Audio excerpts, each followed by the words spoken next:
Hey everybody. I just wanted to give a quick update on the 100 Days of Making Comics Challenge and just a little bit of everything that I've been doing here lately. Well, I'm not really sure where to start. I guess the best thing to start with is um, we'll stick with the challenge. I'll get to the interesting stuff in the later half of the video. But um, I was telling you that I made a title, a logo, or whatever for my character, and I'm going to share it with you all and see what you think.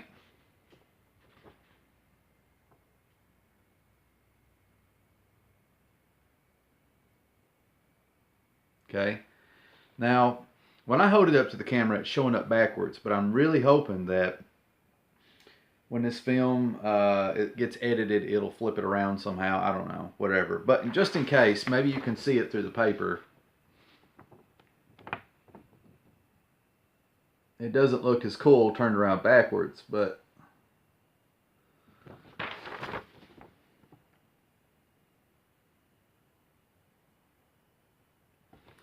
and once I change my mind, that's going to be the title of my new comic. And that is a character that I've had since elementary school, which is about over 20 years. And it's just gotten to the point now to where it's time to do something with him. Um, and I will be publishing this comic. This will be something that will be published.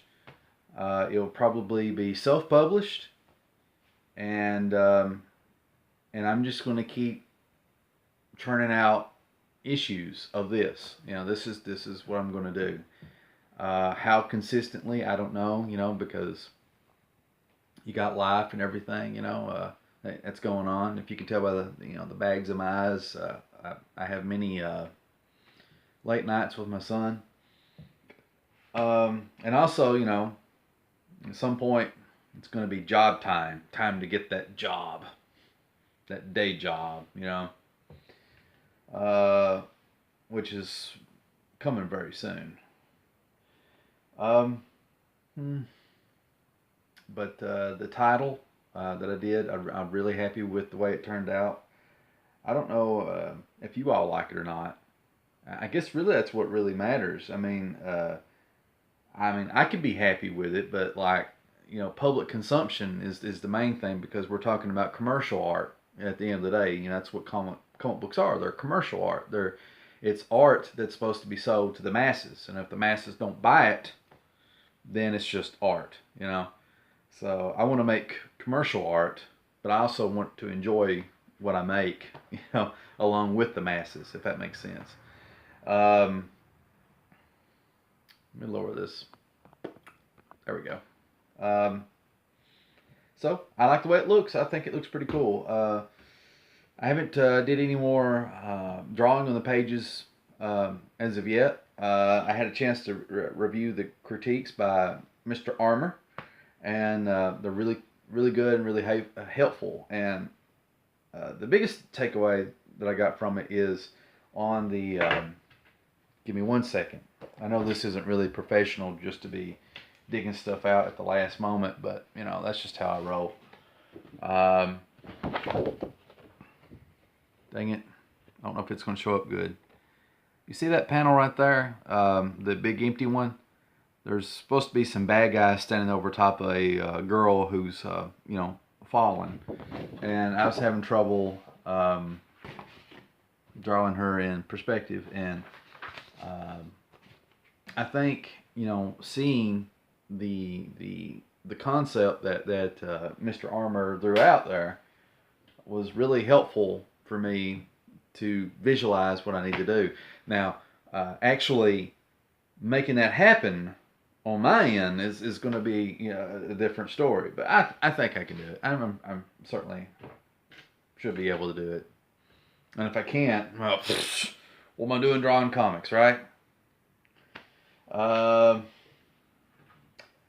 And in other news, for those of you that are interested, I'm trying to grow my channel, and for those that are wondering, why do you want to grow your channel? What's the big thing about that? Well, I want to be a comic book artist for a living. I don't want to flip burgers. I don't want to make pizzas, scrub floors, scrub toilets, work in factories. I don't want to do that stuff no more. I'm just tired of it. And I'm going to have to do that stuff a little bit longer, but I've been doing that stuff uh, since 2001, and it's now like 2017. So it's been 17 years. Um, so I'm just, I mean, is it whiny of me to say that, or is presumptuous the right word to use there? But I'm just tired of it. I mean, like, because usually I work at these jobs, and I really do put 100% in these jobs. And I don't want to be the guy who gets like divorced like 10 times, and it's always, his divorcee's fault that things didn't work out. I don't want to be that guy. But having said that, at all the jobs that I've ever worked, I would end up, putting in my 100%. I really did. I really have. And I would spend a lot more time at some of these jobs, typically restaurants, longer than what I should have, just because you get in a rhythm, you get in a routine, and you just don't want to break out of it because you get used to it. It becomes comfortable.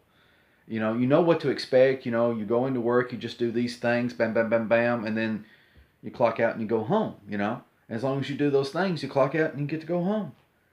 And you get paid, somewhere within 2 weeks. So that's always been a downfall of mine because I see people who, when I would be in these jobs that are typically transition jobs for most people, I would be making. Well, I don't want to say I made a career out of them, but I stayed at them longer than what I should have. And I would see people that would start these jobs, after I've been there for a year or two, and then they'd be there for like a week and they would disappear because they got a better paying job because they were actively trying to better themselves to get a better paying job. And I'm not like that for some reason. There's something fundamentally broken with me to where I let my need for comfort interfere with my ability to better myself. And I become so attached to my coworkers. They become almost like family, like to me. Sometimes they do become family.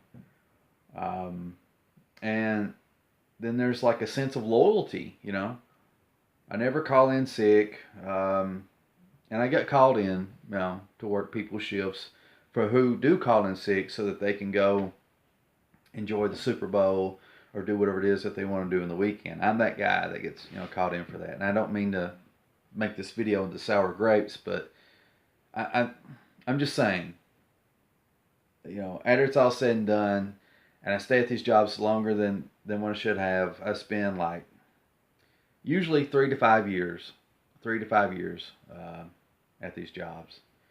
And even though I love the people and I love my employers at these jobs, when I say love, I shouldn't throw out that word lightly. You should never say that you love somebody unless you really mean it. But I really care, there we go, about my fellow co-workers. There we go. My fellow co-workers and my employers. There we go. Did I say employees? I care about my employees. I have no employees. Whatever. But listen, my coworkers and my employers, I really care about all those people at every one of the jobs I ever worked.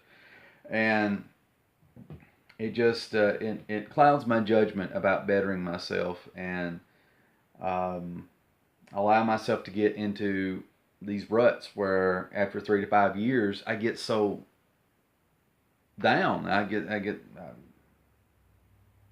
get depressed because that's not what I want to do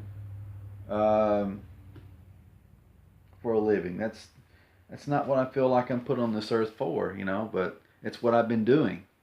And it's sort of like you take somebody who, I don't know, is like a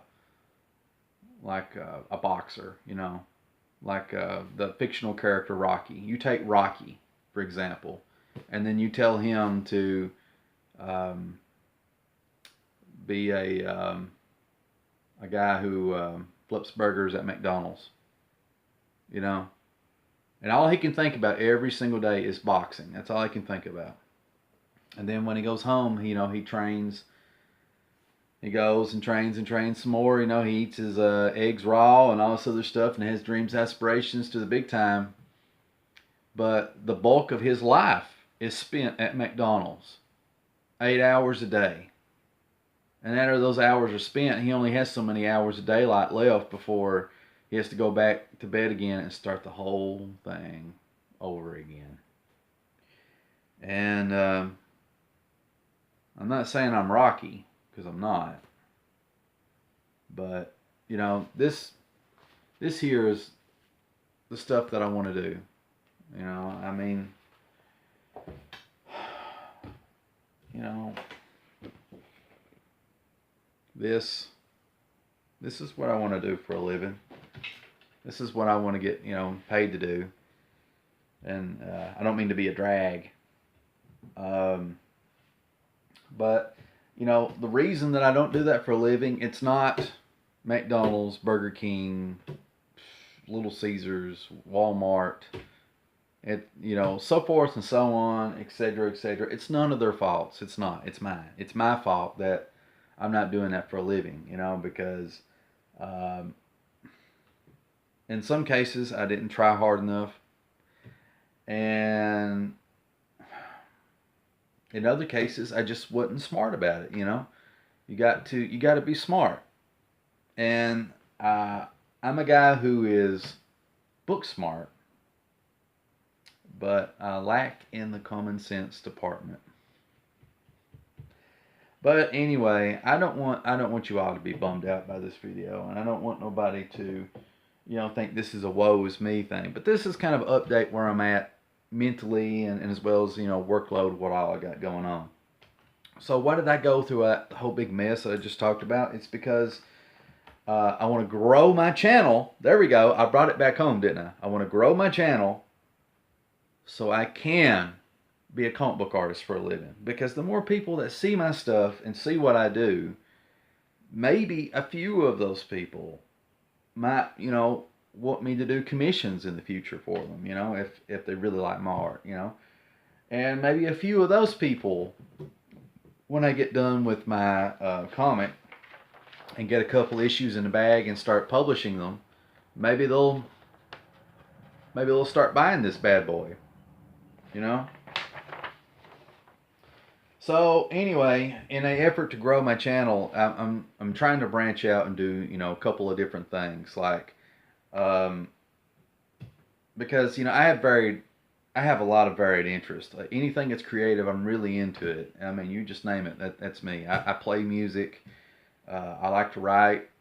Even though I'm terrible at it, I'm really, really terrible at writing, because even when speaking, like sometimes I'll say don't when I mean do, and sometimes instead of saying do, I'll say don't. Instead of saying can, I'll say can't. Instead of saying can't, I say can. If you go back and watch some of the earlier videos in this 100 Days of Making Comics, you'll see me with my terrible vocabulary. It's awful, you know. But I think you can read between the lines of what I'm trying to say most of the time. So as long as that's going on, I guess I'm all right. But the point is, I'm a terrible writer. But, you know, I love music, making music. I can play guitar. I can, as far as leads and solos, kind of, I can play bass, decent. Drums, I can carry a beat, but as far as like the drum feels, not too hot at that. Singing, let's not get started on that. It's been torture, okay? But I've gotten to a place now to where I can sort of carry a melody, It's like I did a bird flying across the screen, but that was supposed to be the melody, you know, going across. But whatever. You know, but there's all kinds of. I had to stop myself there. I was getting ready to say some interesting things, but I stopped. But I have a lot of different creative outlets that I'm into. Not just those two things. I mean, a lot. And I don't want to sit here all day and think about it. And I'm also really into martial arts too. I do Hapkido. And I also used to do Bujinkan Budo Taijutsu, which I haven't done in a long while, but everything that I was taught is still with me, stuck with me. It's something I'm going to resume hopefully later in the future. We'll see how that goes. But I want to do some videos on different topics like martial arts, like I mentioned. I want to do some audiobook things. I want to do some entertainment news things. When I say entertainment news, it's stuff that really interests me, not just stuff that's whatever. Um, and some silly stuff, though I'm not really good at silly. Uh, and it's all in a go to it shows my varied interest, but also I want to grow my channel so you know I can draw comics for a living. People look at my stuff and see my stuff, you know, and I don't want it to be buried. I don't want it to be hidden, you know, because I feel like I've been hidden like forever, and that's my fault because I never put myself out there. So now I'm in the mindset that I'm going to start putting myself out there. I'm going to start making a fool of myself in front of potentially hundreds, thousands, and millions of people because this is my dream. This is my passion. So with that in mind, 16 minutes now into the video. Gosh. If you're still watching this, you are troopers. You are truly troopers, okay? But the new video that I made a new video to expand this channel, and the new video is called DC Comics Dark Matter, okay? The production on it is, you know, so-so. The lighting on it is, so-so. And everything was done in one take. It was like my third attempt at recording it at one take, okay? And the longer you talk, right, and you try really hard, your throat starts to get dry, your mouth gets dry. And as I'm trying to remember and go over a script that I came up with, to be honest, my mouth would start to get dry, and then I'd really need something to drink, but I'm trying to get the stuff out at the same time, so a couple of times you'll catch me kind of like, you know, trying to wet my palate and my throat so I can keep going, you know. But I'm hoping that, you know, people will see that video, maybe enjoy it, get something out of it, and hopefully get more eyeballs on my 100 Days of Making Comics Challenge and a few other things that I might, you know, may want to do. So this video is massive. And I think I'm going to end it here. I don't know if anybody will actually watch this video, but I thank you for your time. I think the next video I'll do, I will actually hopefully be drawing something that is about my comic. If not, I will also probably show some of my concept sketches that I've done so far, and give you an idea of what the characters look like in the story. That's one thing I haven't really shown. For all you super troopers out there that have stuck with me for like going on 19 minutes now, thank you very much. I didn't mean to ramble on as long as it did, but sometimes a video goes for however long that it goes. And I wish you all the best of luck. For those of you that's doing the 100 Days of Making Comics Challenge, thanks for all the support, the likes, upvotes, and follows, and subscribes. All that stuff, you know, keeps me motivated, keeps me going. You know, in the times when I question myself, you know, or you know, if it's worth it, because I know in my heart it's worth it, but your brain, you have bad brain days where the brain's like telling you you're being dumb, but the brain's dumb sometimes, if that makes sense. Don't forget to follow, subscribe, upvote, and like. And this is C.B Smallwood, and I will see you in the next video.